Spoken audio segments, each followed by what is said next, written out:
JJ Gabriel only turned 15 less than 2 weeks ago and is already in Manchester United first team training. I don't think people realise how insane this kid is for his age. Shea Lacey, JJ Gabriel, Jim Thwaites, some fantastic talents in the academy, but there's a reason why JJ Gabriel is rated to a different level. 2 to 3 midfielders in 2026. Manchester United want to revamp the midfield, and Manchester United 6 targets revealed for 2026. Who's the most realistic January target for Manchester United?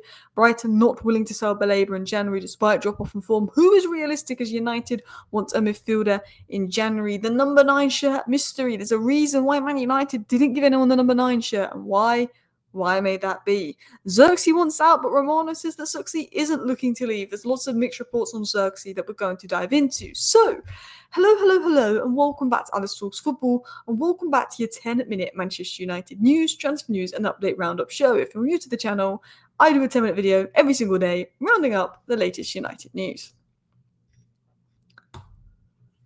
Let's start with the news on JJ Gabriel. Manchester United talent JJ Gabriel in first team training today at 15 years old, seen as one of the best talents of the Manchester United academy, key part of the long-term project. We had to fight off a lot of teams to keep him at the club for the next 2 years. Barcelona particularly interested, Real Madrid have interest, even Arsenal are there. JJ Gabriel is seen as the left wing, but he's playing striker in the academy version of Lamine Yamal in terms of just the talent that he is. Now, I'm not saying he's anywhere near Lamine Yamal's level, and I'm not saying he's going to be anywhere as good as Lamine Yamal, but what I'm saying is he is one of the highest rated 15-year-olds in football along with Max Dowman.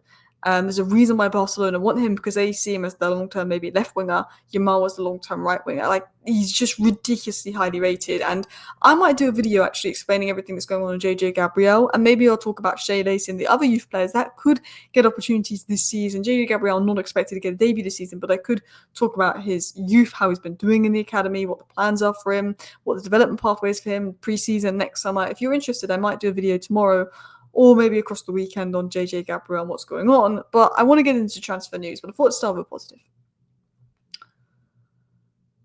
So, Ben Jacobs was on the United stand today. Ben Jacobs said a lot of stuff on the United Stand YouTube channel, so after this video, I highly recommend going and watching the full video. I'm just going to talk about two or three points that he made throughout the video, and this is particularly on the midfield situation.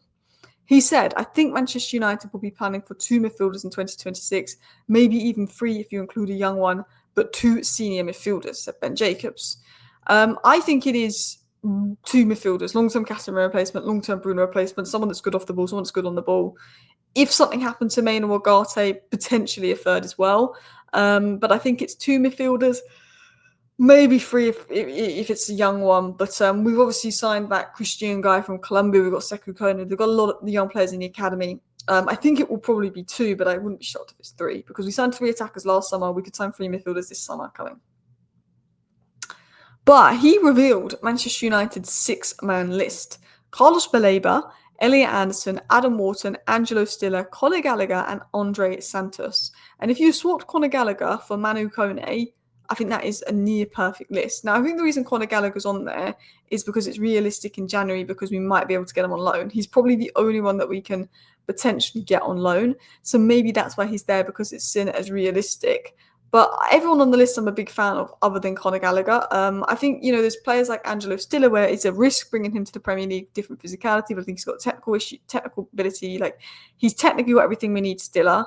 Adam Wharton is fantastic, but I see him going Real Madrid or elsewhere. I don't see us getting Adam Wharton. I think he's going to go elsewhere. Angelo Stiller will be difficult to get. Andre Santos very much depends on the game time he's going to get at Chelsea this season. Gallagher would be alone. I think Elliot Anderson and Carlos Baleba are our best chances.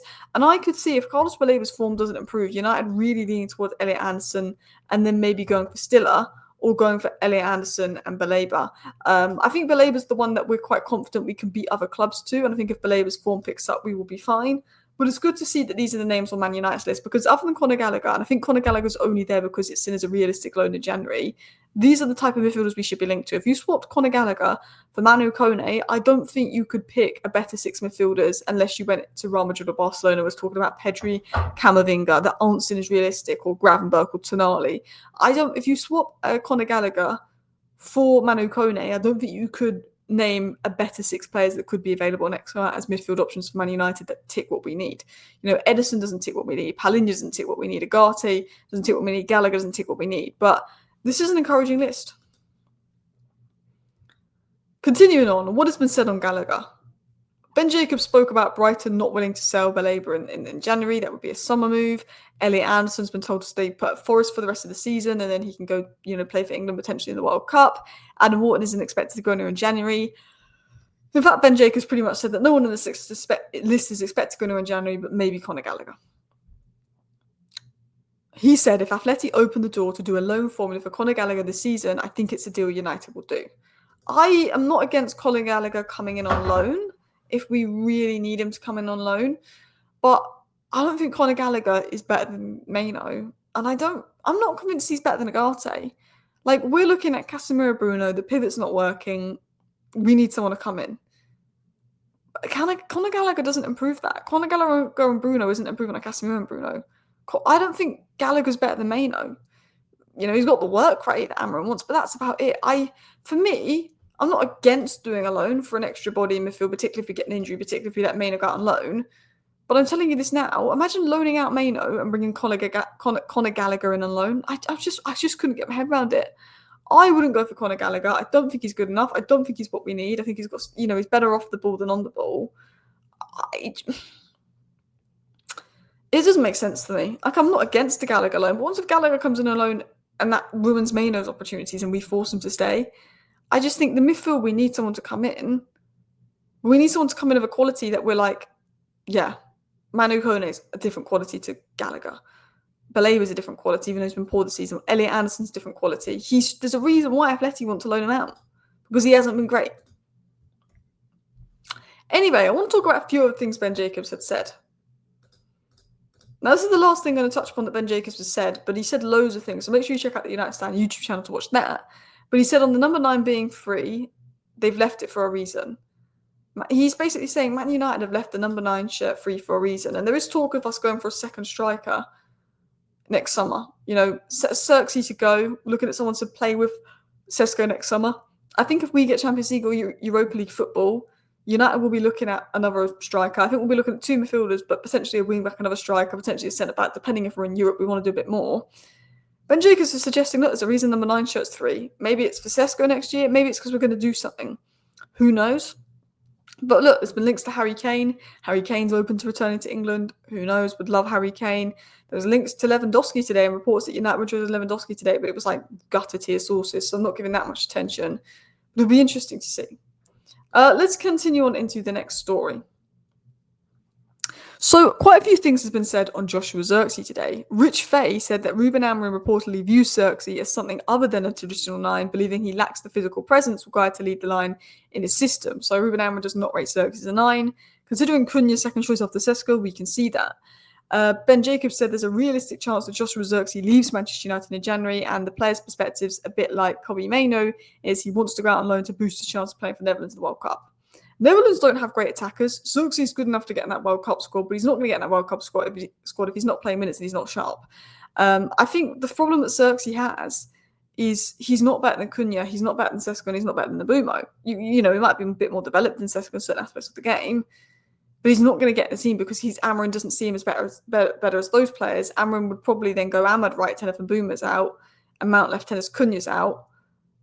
So, again, I feel for Zirkzee because I think there's a good player there, and I think that he was very good the back end of last season, but he was competing with Højlund and Garnacho, which is why he was our best attacker by a country mile the back end of last season.